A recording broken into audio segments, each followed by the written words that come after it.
Hello, this is Mr. Sosa's high school social studies classroom. I have designed it a little different than the typical high school classroom.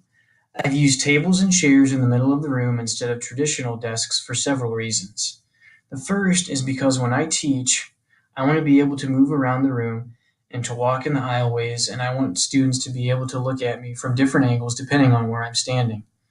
If they're all seated in rows facing in one direction, then it's hard to do that.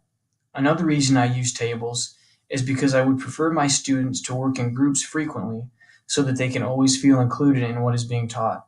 If I can get my students to talk to each other and learn together, then it will be beneficial to them in the long run. Looking at each other and talking to each other will hopefully cause them to open up to others in their life. I've also placed two desks next to my desk, as you can see there. These are for students who would like to help out with the lesson for the day. They can do a variety of things like help me get supplies, answer other students' questions, or maybe even teach about a certain part of the lesson or for the subject that day. This way, I can get another perspective about the subject being taught. At these desks, my helpers can also help other students with their problems they might have about their schoolwork. This can serve like a genius bar that was mentioned in the Apple Store article.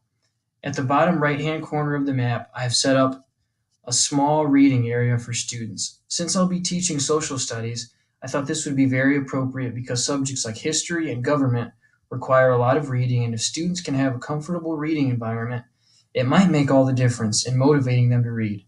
One of the main reasons I enjoyed reading in school was because our teacher had comfy chairs and a reading area.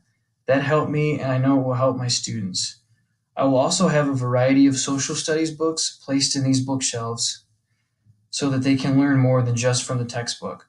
The TV that I have in the room will be on wheels so that I can move it around the room and the students can look at it from different angles. I'll use this TV to show educational videos for visuals to help my students learn better.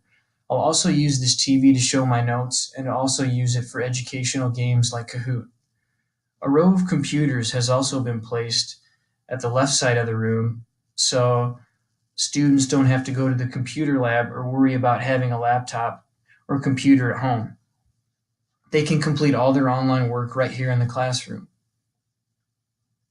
The way I have set up my classroom will help me teach social studies as well as help students learn, so it's a win-win situation. Organizing a classroom is an important part of being an effective and efficient teacher.